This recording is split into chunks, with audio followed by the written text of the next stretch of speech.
pesar de algunas dificultades que pudimos tener dentro del partido, estuvo dentro de lo programado. Y no es un triunfo menor porque Remo es un buen equipo. Remo es uno de los equipos que más expectativa de gol tiene. Aquí de local había hecho, si no me equivoco, un gol contra Internacional y 2 goles contra Mirasol, ¿no? Después había hecho 3 goles de visitante a Atlético Mineiro. Entonces un equipo que había que estar muy atento, sobre todo a las transiciones. Sin dudas que vamos a usar a la mayoría de los jugadores. Se han ido muchos jugadores y han llegado 6 jugadores muy importantes, de un buen nivel, y que poco a poco, en un calendario que es denso, con muchos partidos, todos tendrán oportunidades de mostrar adentro de la cancha, ¿no? Tá aí Luiz Ubeldia, ou como diz André Plihal, o Zuba, hein? Vence o tricolor, números de 2-0 Fluminense para cima do Remo. O Fluminense faz uma boa partida, podia ter sido mais, viu, Tom Serra? 66% de posse de bola, 15 finalizações a 10, 7 finalizações certas a 3, grandes chances 3-2, 30 ações na área rival contra 14 do Remo. E olha a quantidade de passes que o Fluminense deu contra a quantidade de passes do Remo. Isso mostra muito o que foi o jogo no Pará. 589-245. O Elton Serra é um Fluminense que vem muito bem em 2026. Parece, com a vitória, não ter sofrido o baque de ser derrotado na final do estadual. Nos pênaltis, né? Nos pênaltis, sem sofrer gols, tem toda aquela história. E aí eu te pergunto, com essa boa campanha, esse bom início, tanto no estadual quanto no Brasileirão, sim, o Fluminense vai brigar. falando sim, então eu já sei a resposta. O Fluminense briga entre os líderes desse Brasileirão? Sim, sim. O Campeonato Brasileiro tem um líder do campeonato merecido e o Campeonato Brasileiro tem o melhor futebol jogado nesse recorte, que é o do Fluminense. Então, eu acho que o Fluminense, sim, entra nessa conta. Uma viagem muito longa ir para Belém. Poucos vão vencer lá. Mesmo na fase do Remo, vai ser difícil. O Remo tem 3 pontos de frutos de 3 empates. Né? A segunda derrota, tinha perdido para o Vitória na estreia. Estreia do Condé hoje, né? Passou um dos times que passou o tempo. Só que o Remo vendo o baque da perda do título estadual para o Paysandu. O Paysandu está na Série C, caiu para a Série C e o Remo na Série A. Essa rivalidade a gente sabe que é muito grande também. É uma equipe que sentiu dificuldades para jogar contra um Fluminense que é muito técnico e a gente vê ali como o Fluminense dominou praticamente todas as estatísticas do jogo e fruto de uma equipe que sabe o que faz com a bola. O Fluminense com o Zubeldia, já na temporada passada, a gente lembra, né, o torcedor do Fluminense principalmente, a arrancada do time para chegar à fase de grupos da Libertadores. Ultrapassou o Botafogo, ultrapassou o Bahia, aliás, no confronto direto na última rodada, né, acabou vencendo o Bahia e ficando com uma vaga na fase de grupos da Libertadores. Por pouco, perdeu nos pênaltis. Perdeu para o Flamengo agora, mas perdeu para o Vasco na Copa do Brasil. Por pouco também não chega a decisão de Copa do Brasil. Ou seja, é um trabalho que já vem desde o ano passado bem. Por isso não dá para descartar o Fluminense brigando pelas primeiras posições. Se já brigou na temporada passada e começa bem a temporada 2026, sim, vai brigar lá em cima. E você trouxe bem. É uma viagem longa e o Remo é o que vai mais viajar na temporada e vai ser um campeonato muito difícil para o Remo, mas mesmo assim vai ser muito difícil vencer o Remo no Mangueirão e o Fluminense conseguiu. Parabéns pela vitória, Fluminense e Luiz Ubeldia. Agora na tela para vocês, fãs de esportes, os resultados dessa 5ª rodada do Campeonato Brasileiro. Na sequência também veremos como fica a classificação do Brasileirão. Mirassol e Santos empataram em 2-2. O Atlético venceu o Internacional com gol de Coelho. Bavi, 1-1. Corinthians perdeu para o Curitiba em casa por 2-0. O Flamengo de Leonardo Jardim venceu o Cruzeiro por 2-0. Hoje, o Fluminense venceu o Remo por 2-0. Quanto 2-0, né, rapaz? O Vasco venceu o Palmeiras e saiu da lanterna 2-1. O líder São Paulo, Chapecoense, 2-0. Grêmio e Bragantino ficaram no 1-1, assim como Bahia e Vitória. Atlético Paranaense e Botafogo tiveram o jogo adiado, disputarão dia 29 de março. Essa partida que fica restante da 5ª rodada do Campeonato Brasileiro. Vamos agora com a classificação com o novo líder São Paulo, 13 pontos, 4 vitórias em 5 jogos, segue invicto tricolor. O Palmeiras tem 10 pontos, assim como o Fluminense de Luiz Ubeldia. O Bahia, com um jogo a menos, tem 8 pontos. Boa rodada pro Bahia, viu, Otton Serra? Vendo aí o Palmeiras dar uma estacionada. Bragantino com 8 pontos após o empate contra o Grêmio. Flamengo tem 7, assim como Curitiba, Furacão, Grêmio e Corinthians. Bora pra segunda página. Mirassol tem 6 pontos, Chapecoense derrotada pelo São Paulo fica com 5, Galo tem 5, Santos tem 5. Vasco venceu, subiu para a 15ª colocação, fica com 4 pontos. O Vitória também tem 4 e no Z4... Z4, hein? Olha o Botafogo aí. O Botafogo tem 3 jogos, né? 3 a gente jogos. tem que ponderar Mas isso. o Remo, 3 pontos vindos de empates, o Remo ainda não venceu. O Internacional ainda não venceu e o Cruzeiro é o lanterna do Campeonato Brasileiro com apenas 2 pontos em 5 jogos, Elton Serra. Eu fico com receio dessas equipes que começam o Brasileirão sem conseguir pontuar tanto, porque ó, é um pompeiro até o final do ano. A gente vai fazer uma rápida pausa. E entrou no G4 do Campeonato Brasileiro. Vamos aos gols tricolores, que dominou a partida do início ao fim.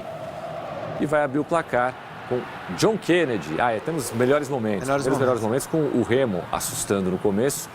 Embora eu tenha dito que foi melhor do começo ao fim, mas foi muito superior o tricolor. Olha no gol, eu acho que é o Martinelli que participa da jogada. Vamos ver, daqui a pouquinho a gente vai ver o gol. Acho que é nessa jogada mesmo. Não é o Martinelli, é o René. René que chuta. É o René que chuta. Olha como é interessante ver como o jogador tem a noção espacial, né?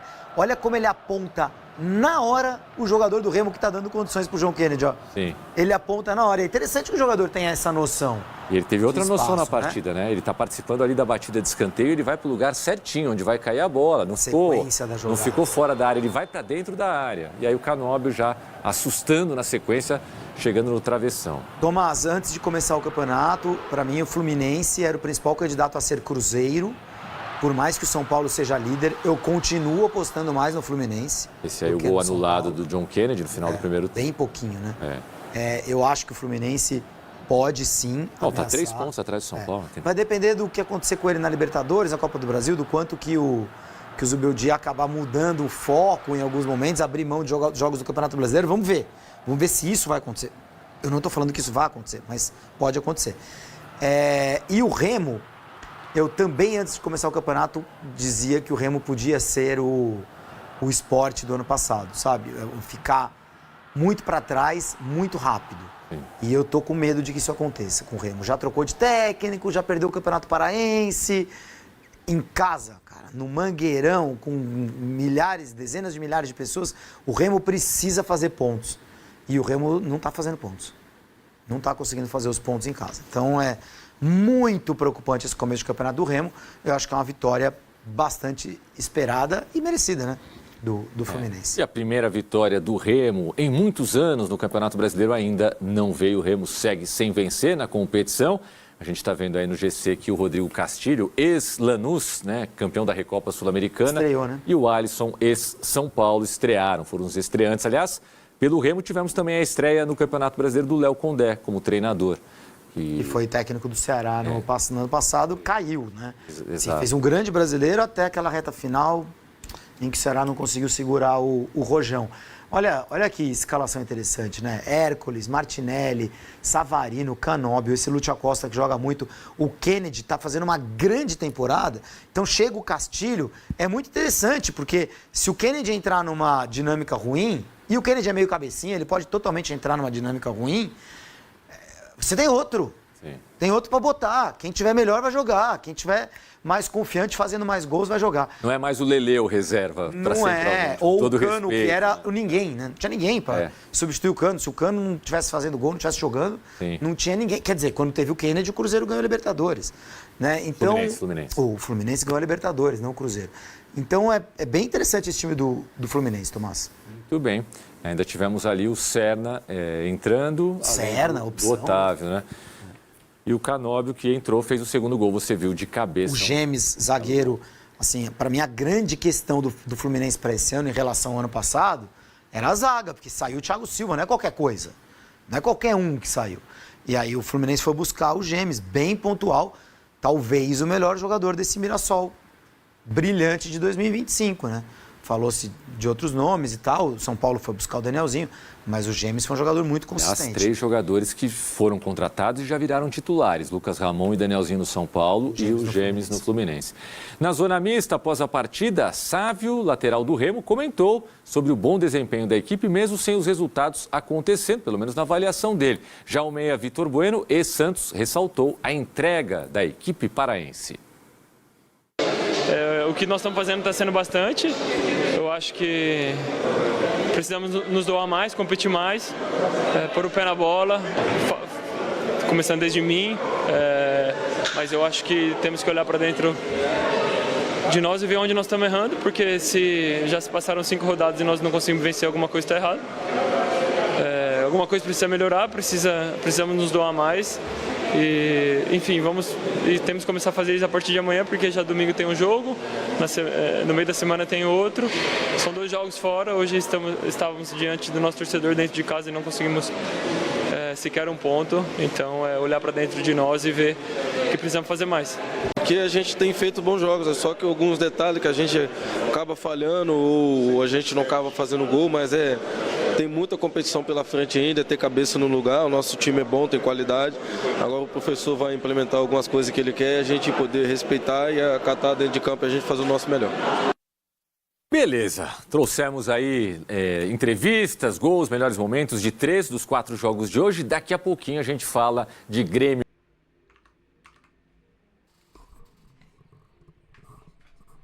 Fala, torcida tricolor. Antes de prosseguirmos para a próxima notícia, não deixe de se inscrever no canal, porque é muito importante, porque só assim você não perde nenhuma notícia do nosso Flusão. Bora para a notícia. Conexão Argentina-Venezuela. Fluminense começa a colher frutos da dupla entre Lúcio e Savarino. A vitória do Fluminense sobre o Remo por 2-0 teve gols marcados por John Kennedy e Canóbio, mas outros 2 jogadores, mesmo sem irem às redes, também chamaram a atenção pela exibição, Lúcio Acosta e Savarino. Foi apenas a segunda vez que os gringos atuaram juntos no time titular. A outra foi contra o Palmeiras na rodada anterior do Brasileirão e a resposta em campo foi positiva. O time mostrou repertório ofensivo e criou para fazer até mais do que os 2 gols que marcaram com a associação entre eles. Savarino foi escalado aberto pela ponta esquerda com o Lúcio centralizado, mas o que se viu em campo foi uma movimentação e associação entre eles. Os 2 se aproximaram, trocaram passes e até inverteram posições em alguns momentos. Hoje a gente se juntou muito dentro de campo. Fora do campo temos uma boa relação, não só com ele, mas com todos os gringos. Mas todos os gringos me receberam da melhor maneira. Temos que continuar com essa sequência hoje. Nos juntamos dentro de campo, nos treinos, tanto de tentar conhecer Lúcio ao máximo possível. Agora levar isso para os jogos, se não com Lúcio, com todos que vão jogar, destacou Savarino. Apenas a assistência de Acosta para o gol de Canóbio entrou para as estatísticas, mas ter os 2 em campo ajudou o time a ser mais ofensivo e criativo. Na sequência dos últimos 5 jogos, foi justamente nos 2 em que tiveram juntos que o time criou mais chances. Foram 16 finalizações na direção do gol nestes 2 jogos contra Palmeiras e Remo, ambos fora de casa. O time somou apenas 6 nos 2 jogos na semifinal do Carioca contra o Vasco e na decisão contra o Flamengo, quando o venezuelano foi reserva. O Fluminense agora inicia uma sequência de partida no meio e no fim de semana, todos pelo Brasileirão, o que deve forçar Zubeldia a mexer no time mais vezes. As próximas 3, no entanto, serão no Rio de Janeiro, contra Atlético Paranaense, Vasco e Atlético Mineiro, e podem ser no Maracanã, chance para a dupla se consolidar. Essas foram as notícias do nosso Flusão. Deixa aqui nos comentários o que vocês acharam do desempenho do time, da atuação do Savarino, do Lúcio Acosta. Não esqueça de se inscrever no canal, porque é muito importante para você não perder nenhuma notícia do nosso Flusão.